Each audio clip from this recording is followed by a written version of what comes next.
আগে কাজগুলো করেছিলাম তোমাদের সাথে শেয়ার করা হয়নি।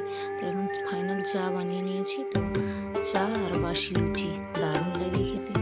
ওটা খেয়ে আমি অফিসে যাবো, কারণ প্রত্যেক দিন সকালবেলা অনেক কাজ থাকে, সবটা তোমাদের সাথে শেয়ার করা হয় না, কারণ ক্যামেরা অন করে কাজ করা টাইমের মধ্যে অফিস যাওয়া হয়ে ওঠে না। যেদিন সকাল সকাল উঠি সেদিন কিন্তু হয়, কিন্তু রাত্রে এডিট করে ঘুমাতেই দেরি হয়ে যায়। তাহলে সকাল সকালে কীভাবে উঠবো বলো? তো দেখো রেডি হয়ে গেছি, মাথাটা শুধু আঁচড়াতে বাকি আছে। তো আর এদিকে চলে এসছে বৃষ্টি, দেখো বৃষ্টি আর পিছু ছাড়বে না, তো কন্টিনিউ হতেই আছে। আজকে কিছু কথা বলবো তোমাদেরকে, তো তোমরা পুরো ভিডিওটা স্কিপ না করে দেখবে, তাহলেই বুঝতে পারবে, নাহলে স্কিপ করে গেলে কিন্তু বুঝতেই পারবে না।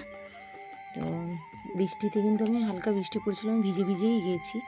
আর বাড়ি থেকে নিয়ে গেছিলাম পেঁপে, অফিসে পৌঁছে গেছি, তারপরে যে পেঁপেটা পড়ে গেল, তো ফেলে দিলাম, ওটা আবার ভেবো না নিয়ে খেয়ে নিলাম। যাই হোক, তো পেঁপে নিয়েছি, সকালবেলা শুধু পেঁপেটাই খেয়েছি, আর কিছু খাইনি। চাটা তো খেয়ে গেছিলাম, তারপরে পেঁপেটা খেয়েছি। আর রান্নাবান্না সব করে নিয়ে গেছি। এবার রান্নাবান্না যে করেছি তোমাদের সাথে শেয়ার করা হয়নি, কারণ শেয়ার করতে পারিনি, টাইমই আমার হয়নি সেই জন্য। তো এবার বলি, অনেকে বলে আমি বাইরে কাজ করি, ঘরে নাকি কিছু করি না। এবার পরিপাটি হয়ে থাকি বলে সবাই ভাবে কি বলো তো, আমি কিছু করি না। তো যতই ভাবে এদেরকে কিছু বলবো না, এরা বাধ্য করে বলতে আর কি চাই এই মানুষগুলো জানি না। আরে বাবা, আমার বাড়ি, আমি কাজ করি, ঠিক আছে, আমি নাই করি, তো ওদের অসুবিধা কি? তাছাড়া আমার ঘরে আমি ছাড়া করবে কি? আমার মা, বাবা তো বয়স্ক পারে না, মা তো এমনি শ্বাসকষ্ট, যেদিন হলো একটু হেল্প করে, না হলে নেই, পুরোটা আমিই করি। এবার শুভ দুপুরবেলা। আজ বৃহস্পতিবার দুপুরের মেনু আর ভাতটা আমি এখানে বানিয়ে নিয়েছি, গরম গরম ভাত। তো এখানে আছে একটা সবজি, এটা পটল আলুর তরকারি একটু আছে, মিষ্টি, লঙ্কা, পেঁয়াজ, এটা একটু মাছের ঝোল, আর আছে গতকাল যে ডিমের কারি রান্না করেছিলাম, বেশি করে যেহেতু করেছিলাম নিয়ে গেছিলাম বাড়ি, তো সেটাই ডিমের কারি আছে। তো এটাই হচ্ছে আজ দুপুরের মেনু। তো চলো আমি খেয়ে নিই, ভীষণ পরিমাণে আমার খিদে পেয়েছে, যেহেতু সকালে তো আমি খেয়ে আসিনি কিছু, এসেছি জাস্ট পেঁপেটা খেয়েছিলাম, তোমাদের সাথে শেয়ার করেছিলাম। তো আজকে ওয়েদারটা ভালো, কিন্তু সকালে এসছি ভিজে ভিজে, কিন্তু 11টার পর থেকে একটু রোদ হয়েছে। বর্তমান তো বৃষ্টি হয় না, হয়নিও, জানি না ভবিষ্যতে হবে কিনা, বৃষ্টিটা হবে তো অবশ্যই। যাই হোক চলো, তো কেমন লাগছে অবশ্যই কমেন্ট করে জানাবে। চলো টাটা। তারপর চলে এসেছি আমি এখানে দোকানে, অফিস ছুটির পরে কিছু কেনাকাটা করতে, কারণ প্রতিদিনই কিনতে হয়। তো বাড়ি চলে এসেছি কেনাকাটা করে, এখন তোমাদের সাথে শেয়ার করবো। এখন বাজে 8:35, এই জাস্ট এসে পৌঁছালাম। আর আজকে গরম লাগছে, বৃষ্টি হয়েছে তাও গরম লাগছে। তো এসে পৌঁছে তো 1 কাপ চা না হলে হবে না, গরম গরম দুধ চা, তাও আবার নিজে বানাই, এটাও নিজের হাতে বানিয়ে খাই। তাতেও কিছু লোক যে কীভাবে বলে, আর সারাদিনের কাজ এই 10-15 মিনিট ভিডিওতে ওরা কী দেখে নেয় ভগবান জানে। আসার সময় বাজার নিয়ে এসছে হচ্ছে খেসারির ডাল, মসুর ডাল, আর এখানে যে গমের আটা, ওটা মা ভেঙে নিয়ে এসছে মেশিন থেকে, আর চিনি নিয়ে এসছে, কাঁচা ধনিয়া, আর আমিও নিয়ে এসেছি অনেক কিছু, দেখাচ্ছি তোমাদেরকে, একটু ওয়েট করো। এবার আমি নিয়ে এসেছি রিফাইন্ড অয়েল, মসুর ডাল 1 কেজি, আমিও ভুলে নিয়ে চলে এসেছি খেসারি ডাল, মাও নিয়ে এসছে জানে না, গোলমরিচ, এগুলো সব আমি নিয়ে এসেছি। আর বাজার থেকে মা কাঁকরোল আর শশা নিয়ে এসেছে, আজকে বৃহস্পতিবার, বাঘমারির হাট আর তো সেখান থেকে নিয়ে এসেছে। তো আমি এখন চাটা খাবো। তো এখানে চা খাচ্ছি আর ভাবছি রাত্রেবেলা কি রান্না করা যায়। বাবা মা তো ঘুমিয়েছে, মার আবার আগে একটু ভালো ছিল, আবার আজ থেকে দেখছি জোর আবার শ্বাসকষ্টটা বেড়েছে। কেন হচ্ছে? এই যে ওয়েদারটা ভীষণ খারাপ, আর একটু শরীর ভালো হয়েছিল, তারপরে একটু ঠান্ডা ফান্ডা লেগে গেছে, মা একটু কাজকর্ম করেছে। এবার আমি কখন টাইম পাবো বলো? ঘর এত বড়, গ্রামের বাড়ি, মানে এটা শহর না যে একটা রুম থাকবে, একটু জায়গা থাকবে, পরিষ্কার করে দেবে। গ্রামের বাড়ি থাকলে, মাটির ঘর থাকলে কত সমস্যা হয় বলো, কত কাজ থাকে। যাই হোক, এখানে তো নিজের রান্না বান্না, নিজের চা, সব কিছু নিজে করে বানিয়ে খাচ্ছি, তাতেও কিছু লোক বলছে আমি কিছু করি না। এবার কি, আমি একটু পরিপাটি হয়ে থাকি, যেরকম ঘর বাড়ি পরিপাটি মানে সুন্দর করে সাজিয়ে রাখি, নিজেকেও সুন্দর করে সাজিয়ে রাখতে ভালোবাসি। তো সেটা তো আমি কষ্ট করি সারাদিন কাজের পরে, রাত্রেবেলা সুন্দর করে নেল পালিশ পরিয়ে করি। এবার ওরা ভাবে তোমার হাতে তো নেল পালিশ সবসময় থাকে, তুমি এবার রান্নাবান্না কখন করো? তো যারা বলছো একদিন আমাদের বাড়ি এসে সারাদিন থাকবে, শুক্রবার করে আসবে, আমি বাড়িতে থাকি, সেদিন দেখবে আমি কি করি আর না করি। তো তো এইগুলো এখন এই যে আটা মাখছি, এখন তালের পাল্পটা দিয়ে আমি আটাটা মেখে নিচ্ছি। তালের রুটি খেতে আমাকে দারুণ লাগে। তো দেখো বেশি করে আটা মেখে রেখে দেবো, কারণ সবসময় আটা মাখানো যায় না। তো আটা মাখিয়ে রেখে দিলে রুটি, এখানে চিনিটাকে আমি জল করে নিচ্ছি। তো যখন খুশি রুটি বা লুচি বানানো যায়, তো সেই জন্য বেশি করে মাখিয়ে আমি রেখে দিচ্ছি। আর কী বলতো, সবথেকে কষ্টর কাজ হচ্ছে আমার আটা মাখা, কিন্তু কি আর করব। আর মা ঘুমিয়েছে, তো সেই জন্য আমি খাবার রেডি করে ডাকবো। এবার আমাদের রাত্রে খাবার খেতে প্রায় 11টা বেজে যায়, মানে খাবার রান্না হতে আমি আসি তো 8:30 9টায়, এসে একটু নিচে চা খেয়ে বসতে না বসতে আবার রান্না করি। তারপরেও যে কিভাবে বলে, আর এগুলো কিন্তু নিজের লোকেরাই বলে। এবার নিজেরা, মানে নিজের লোকেরা কিন্তু বাড়ির পাশাপাশি লোক বলো, নিজের লোকেরা কেউ একদিন করে খাওয়াবে না, কিন্তু মুখে বলবে বড় বড় কথা, ঠিক আছে, বলে কিছু করি না। কি আর করি, তো এই কাজগুলো কে করে দেয়? যারা বলছো এই কাজগুলো কে করে দেয় বলো তো? তো আমি যা করি না, এরকম হয়তো এখনকার কোনো মেয়েরাই করবে না, এত কাজ কেউই করতে চাইবে না। তো তোমরা মানে আর যাদের ঘরের ছেলেমেয়েরা কাজ করে, তারা কিন্তু এরকম কেউই করে না। তো ভাবছিলাম আমি উনানে কিন্তু রান্না করবো, সেটা আর হলো না, দেরিও হয়ে গেছে এখন, সেই জন্য গ্যাসে করে নেবো। এবার অফিস যাওয়ার আগে সকালবেলা এত কাজ করে আবার বাড়ি ফিরে বাজার টাজার করে রাত্রেবেলা করা, এটা মুখের কথা না।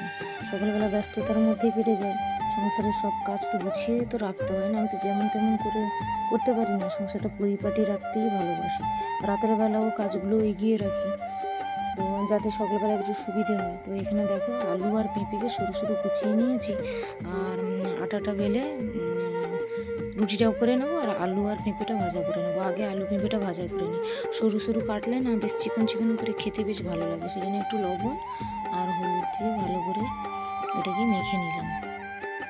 তো অনেক কাজ থাকে, তো রাত্রেবেলা এগুলো সব গুছিয়ে বাসন ধুয়ে নিজে খাই তো প্রায় মানে 12টার দিকে।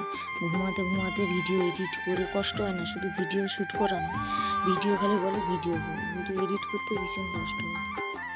তো ভিডিও একবার যারা বলছো না কি আর করে ভিডিও করে, তো ভিডিও করা অত সোজা নয়, ঠিক আছে। কাজ করে, বাইরে কাজ করে, সংসারে কাজ করে, ছোট ছোট ক্লিপ নিয়ে শ্যুট করে তাকে এডিট করে পোস্ট করা এমনি মুখের কথা না। দেখো আমার মুখের অবস্থা, গরমে পুরো ঘেমে যাচ্ছে। এতগুলো রুটি করবো, 12টা রুটি করবো। আর আমাকে এই তালের রুটিটা হলে বেশ ভালো লাগে, এমনি তো এমনি প্লেন রুটি আমি ভালোই বাসি না। তোমার ক্যামেরা ধরে দেওয়ার কেউ নেই, তো একটু ক্যামেরাটা সেট করে দিয়েছি। কেমন লাগছে বলো তো বন্ধুরা? অবশ্যই কিন্তু কমেন্ট করে জানাবে। তো আমি গ্যাসে এখন আলু আর পেঁপেটা ভেজে নিচ্ছি, তারপরে রুটিটাও গ্যাসে করে নেব। আর আমি কিন্তু রুটি উনানে করলে একটাও ফোলাতে পারি না, বা গ্যাসেও করলে চাটুতে ফোলাতে পারি না, কিন্তু গ্যাসের উপরে দিয়ে ফুলিয়ে নিই, না হলে রুটি ফোলে না। আমার সব থেকে কঠিনতম কাজ হচ্ছে আটা মাখা, রুটি করা। মানে রুটি জিনিসটাকে আমি করতে ভালোবাসি না, মানে ওই রান্নাটা আমি একদমই ভালো লাগে না। এমনি তরকারি ভাত আদার্স কিছু সব বলে করবো, কিন্তু রুটি যখন খেতেই ভালোবাসি না, বানাতেও ভালোবাসি না। লুচি ভালোবাসি, লুচি মাখিয়ে করে দেবো, কিন্তু রুটিটা একদমই ভালো লাগে না। তো আলু ভাজা আমার হয়ে গেল। তো এরপর তোমরাই কমেন্ট করে বলো তো বন্ধুরা, আমি কাজ করি কি করি না। অনেকে যে বলছি সকাল থেকে রাত পর্যন্ত কি এমন করো, তো সকাল থেকে রাত পর্যন্ত কি করি সেটা একদিন আমাদের বাড়িতে এসে দেখবে। তো যাই হোক, লোক আছে, তাদের মুখ আছে, নিজস্ব ট্যাক্স লাগে না, দিতে হয় না, তাই ওরা ওদের মতো করে বলবে। যদি ট্যাক্স দিতে হতো, ঠিক আছে, তাহলে বা কথা বলার জন্য রিচার্জ করতে হতো, মানে নিজেদের কথা বলার জন্য, তাহলে কিন্তু কেউ বলতো না রিচার্জ করতে হবে যে। তো এখন রুটিগুলো আমি বেলে নিচ্ছি, বেলে এখন রুটিগুলো আমি করে নেব। তো এখানেও ক্যামেরাটা একটা জলের বোতলে সেট করে দিয়েছি। তো খুব তাড়াতাড়ি আমি কিন্তু একটা স্ট্যান্ড কিনবো। একটা আছে ট্রাইপড, বাট ওটা ছোট্ট, তো একটা বড় স্ট্যান্ড কিনবো আমি খুব তাড়াতাড়ি। আর আলু ভাজাও হয়ে গেলে এদিকে কাজও গুছিয়ে নিয়েছি। সবটা শেয়ার করা হয়ে ওঠে না, কেউ ক্যামেরা ধরে দিলে ঠিক থাকে। দেখো ঘেমে পুরো হয়ে গেছি।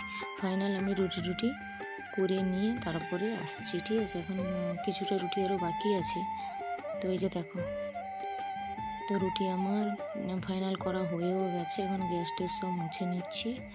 আমি একদম চকচকে করে জিনিস রাখি, দেখো। আর এই আটাটা রেখে দিলাম, কারণ আটা রেখে দিলে আমি যখন তখন সকালে একটা করে নিই, বা বিকেলে একটা চায়ের সাথে খেয়ে নিই, বা লুচি করে নিই আটারই। তো দেখো আমার জিনিস যখন আমি কাজ করি, আমার জিনিসগুলো চকচকে থাকে, কারণ যতটাবারই চেষ্টা করি সবসময় চকচকে করে রাখার। আমার একটু নোংরা বা একটু অপরিষ্কার থাকলে তো আমার ভালো লাগে না। আমার অবস্থাটা দেখো, এরপরে কেউ বলবে যে আমি কাজ করি না। এখন বাজে হচ্ছে 10:30, 10:35। আমার খাবার দাবার কিন্তু সব রেডি হয়ে গেছে। তো এখন মা বাবাকে দিয়ে দিব, আমি একটু দেরি করে খাবো। এই যে আলু ভাজা হয়ে গেছে, খুব সুন্দর লাগছে দেখতে আলু ভাজা। আলু আর পেঁপে, পেঁপেটা বোঝা যাচ্ছে তার কারণ ও সাদা সাদা, দেখো আলুটা হলুদ হলুদ, পেঁপেটা। তো তারপরে দেখো রুটিগুলোও হয়ে গেছে। এখানে আমি রুটিটা একটু ভালো করে সেঁকে নিই, যাতে খেতে খুব ভালো লাগে। আর এখানে উনানে মা দুধ গরম করেছিল, রুটিটাও রাখা আছে। তারপরে দেখো যে জিনিসগুলো এনেছিলাম ওইগুলো গুছাবো এখন। আর আসার সময় শ্যাম্পু নিয়ে এসেছি, পাতা শ্যাম্পু। আমি এখন ডেব্বা শ্যাম্পু খুব কম ইউজ করি, তো পাতাটাই আনি। তো ক্লিনিক প্লাস নিয়ে এসেছি। এখানে কতগুলো শ্যাম্পু আছে বলে তুমি আমরা কমেন্ট করে জানাবে। তারপরে ফ্রেশ হয়ে নিয়েছি, তো এখন আমি খেতে বসবো। ফ্রেশ হয়ে চলে এসেছি, এখন খেয়ে নেবো। এখন বাজে হচ্ছে 11টা।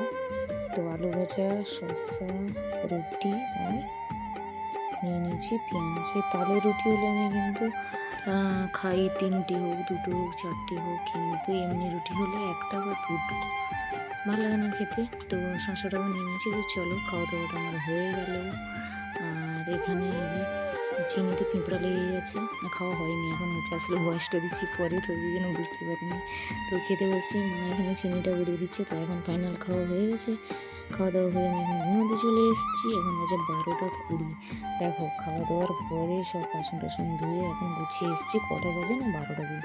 এরপরে বলে নাকি আমি কাজ করি না। যাই হোক, তাদের চোখে নেবা হয়েছে বন্ধুরা, সেই জন্য। তো যাই হোক, লোক আছে বলবে, আমি সেটা মাইন্ড করি না।